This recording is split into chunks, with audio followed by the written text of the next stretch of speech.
여러분 안녕하십니까? 국제 선교를 의미하는 IM 선교회가 제2, 제3의 집단 감염을 잇따라 낳고 있습니다. 이 선교회가 운영하는 대전 IM 국제학교의 청년과정 수련생들이 강원도 홍천의 한 교회로 수련회를 갔는데 총 40명 중 39명이 확진됐습니다.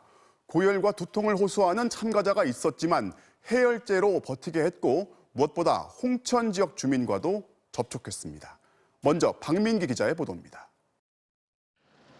출입이 통제된 강원도 홍천의 한 교회입니다. 대전 IM 국제학교의 20대 젊은 수련생들과 관계자 40여 명은 지난 16일 이곳에 찾아왔습니다. 명목은 수련회였습니다. 평소 알고 지내던 이 교회 목사로부터 장소를 제공받았고 교회 건물 1층에 있는 방 6개에 나누어 합숙 생활을 해왔습니다. 건물 내부에서 숙식을 함께하며 밀접 접촉을 유지해왔던 것입니다. 일부는 고열이나 두통 같은 이상 증세를 호소했지만 해열제만 먹였을 뿐 진단검사는 받지 않았습니다. 결국 수련생 37명과 인솔하던 목사 부부 2명 등 모두 39명이 한꺼번에 코로나19 확진 판정을 받았습니다. 방역당국은 중증을 보이는 7명은 인근 의료원으로 이송했고 32명은 아산생활치료센터로 옮겼습니다. 이번 상황과 관련하여 관리자, 운영자 및 이용자의 거리두기 이행 여부와 집합, 모임, 행사, 방역 지침 의무화 사항을 조사하여 그런데 홍천으로 옮긴 시점이 논란거리입니다. 그로부터 나흘 전 이들이 생활하던 대전 IM 국제학교에선 이미 코로나19 의심 증세를 보인 사람들이 나타났기 때문입니다.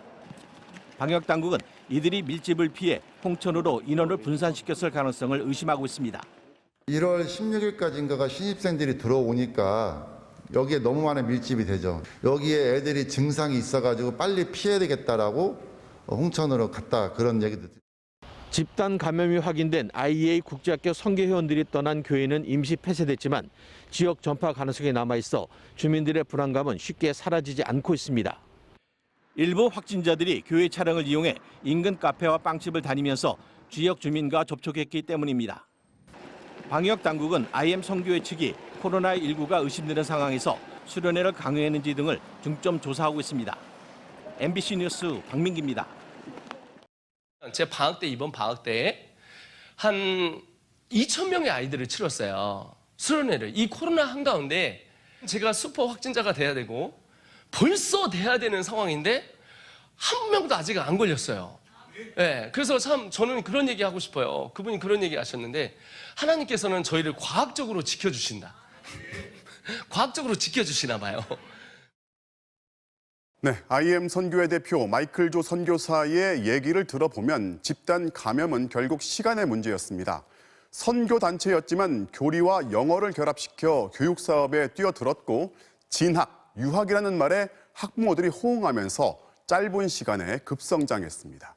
윤홍성 기자가 이 선교회의 정체를 취재했습니다.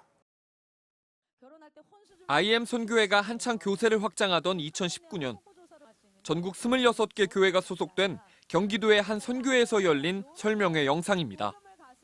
저희가 IM 선교회가 특별한 프로그램 있지 않습니다. 오랜 기간 잡아놔요. 첫 번째, 오랜 기간 잡아놔요. 두 번째, 세뇌시킵니다.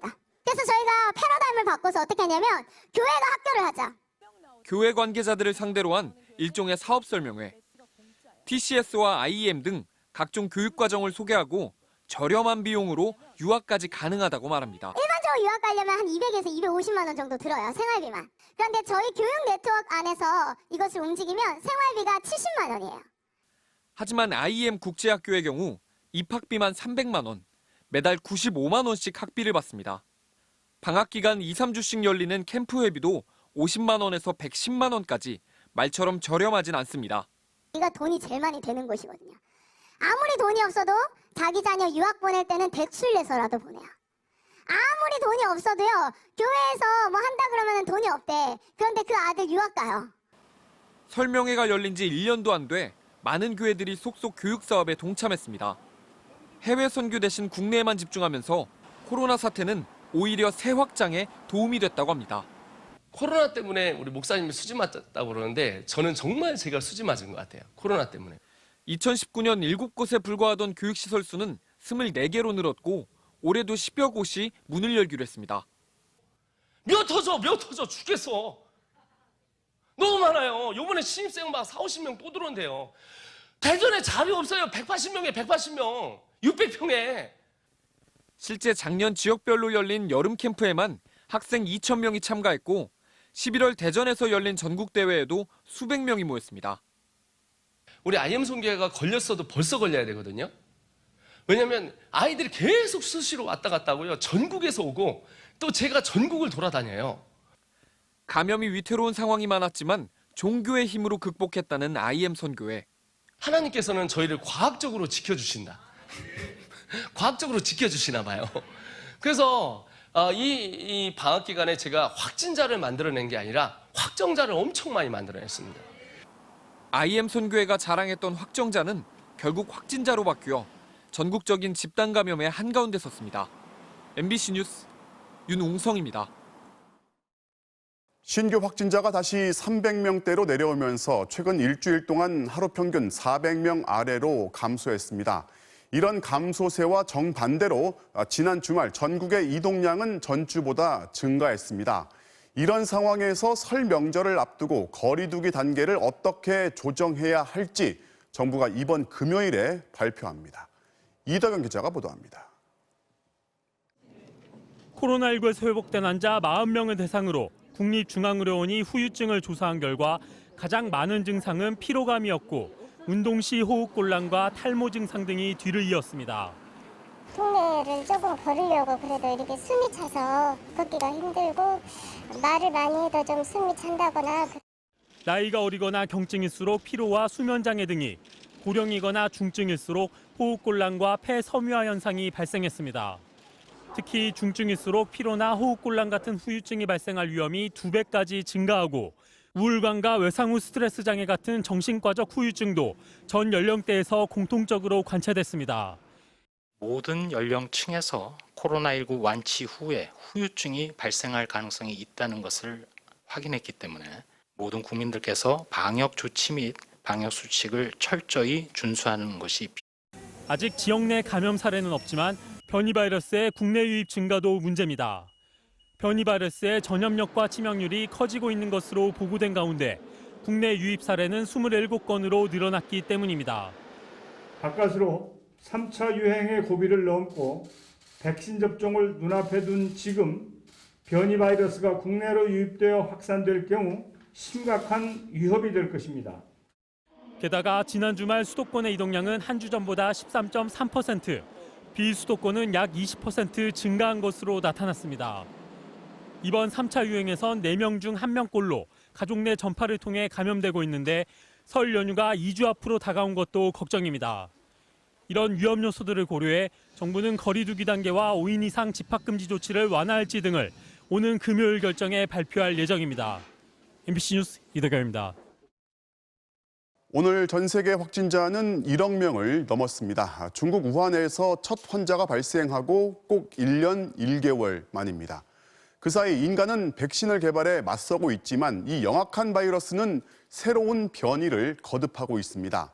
미국 제약사 모더나는 결국 남아공발 변이 바이러스에는 지금 개발한 백신의 효과가 뚝 떨어진다고 인정했습니다. 김정원 기자가 보도합니다. 모더나 측은 백신을 2번 맞아 면역력이 생긴 8명의 혈액 샘플로 변이 바이러스에 대한 효능을 실험했습니다. 영국발 변이에는 바이러스를 무력화시키는 중화항체가 충분히 만들어졌습니다. 하지만 남아공 변이의 경우 중화항체 양이 6분의 1 수준으로 줄어들었습니다. 모더나 측은 이 정도 효력으로도 남아공 변이를 예방할 수 있다고 했지만 면역 지속 기간은 짧아질 수 있다고 밝혔습니다. What we think could happen over time is the antibody going down, especially in the elderly. 이에 따라 개량 백신 연구도 곧 시작될 것으로 보입니다. 이미 2회 접종을 마친 사람들에게 개량 백신 주사를 한 번 더 놓거나 한 번만 맞은 경우 2회 접종 때 새로 개발된 백신을 접종할 계획입니다. 화이자도 6주 안에 개량 백신을 개발할 수 있을 것이라며 변이 바이러스 대응에 나섰습니다. 문제는 백신의 접종 속도가 변이 바이러스의 전파력을 따라잡지 못하고 있다는 겁니다. Every time the virus spreads to more people, you get more variants. We had been able to really stomp out this pandemic much earlier if we had gotten vaccines out earlier. 현재로선 최대한 백신을 많이 접종해 감염자 수를 줄이는 방법 외에 뾰족한 해법이 없는데 백신은 여전히 부족합니다. 미국은 일단 대규모 접종센터라도 늘려놓기로 했습니다. 또 모든 입국자는 항공기 출발 3일 이내에 코로나 음성 증명서를 의무적으로 제출하도록 했고 변이 바이러스 유입을 막기 위해 영국 등 유럽과 남아공, 브라질을 입국 제한 대상에 추가했습니다. 유럽연합도 유럽 밖으로 백신 수출을 제한하는 것을 검토하는 한편 27개 회원국의 여행 제한 조치를 현재보다 더 강화할 것을 권고했습니다.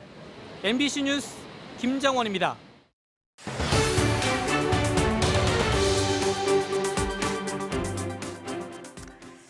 자, 수용자의 무려 절반, 1,200여 명이 확진된 서울 동부구치소 코로나19 집단 감염 사태. 작년 11월 27일 첫 확진자가 나온 이후 2달이 지나면서 안정세로 접어들긴 했지만 집단 생활을 할 수밖에 없는 구치소, 특히 새로 지어진 최신 빌딩형 구조가 화를 키웠다는 지적이 많았습니다. 자, 그래서 저희 취재진이 이 빌딩형 구치소 한 곳을 찾아가 봤더니 감염에 취약할 수밖에 없었던 이유들을 곳곳에서 확인할 수 있었습니다. 자, 도대체 어떤 점이 코로나19 확산을 키웠고 대책은 없는 건지 이재욱 기자가 현장 취재했습니다. 큰 길 하나를 사이에 두고 아파트 단지나 주택가와 마주보는 미음자 모양의 독특한 건물 두 채. 지난 1996년 세워진 우리나라 최초의 빌딩형 교정시설, 경기도 수원구치소입니다. 방문 전날 취재진도 모두 선별진료소를 찾아 PCR 검사를 받아야 했습니다. 동부구치소 집단 감염 이후 수용시설의 방역 조치가 한층 강화됐기 때문입니다. 9층이나 되는 건물이다 보니 거의 엘리베이터를 이용합니다. 아무래도 계단보다는 좁고 밀폐된 시설이라 감염에 취약할 수밖에 없습니다. 서울 동부구치소 등 빌딩형 시설 모두 이런 사정은 비슷합니다. 수원구치소 안의 엘리베이터입니다. 이 비좁은 엘리베이터를 포함해 6개의 엘리베이터가 직원과 수용자가 이동할 수 있는 통로의 전부입니다. 철문이 굳게 닫힌 수용동 입구. 신입 수용자들이 머무는 공간은 철창 위에 비닐막까지 씌워 공기 흐름을 차단합니다. 코로나19 감염 사실을 모른 채 들어온 사람을 우려한 조치입니다. 교도관들도 머리부터 발끝까지 하얀색 레벨 D 방호복을 뒤집어 썼습니다. 방역 지침상 취재진도 들어갈 수 없었습니다. 반면 기존 수용자들이 생활하는 공간은 접근이 가능했습니다.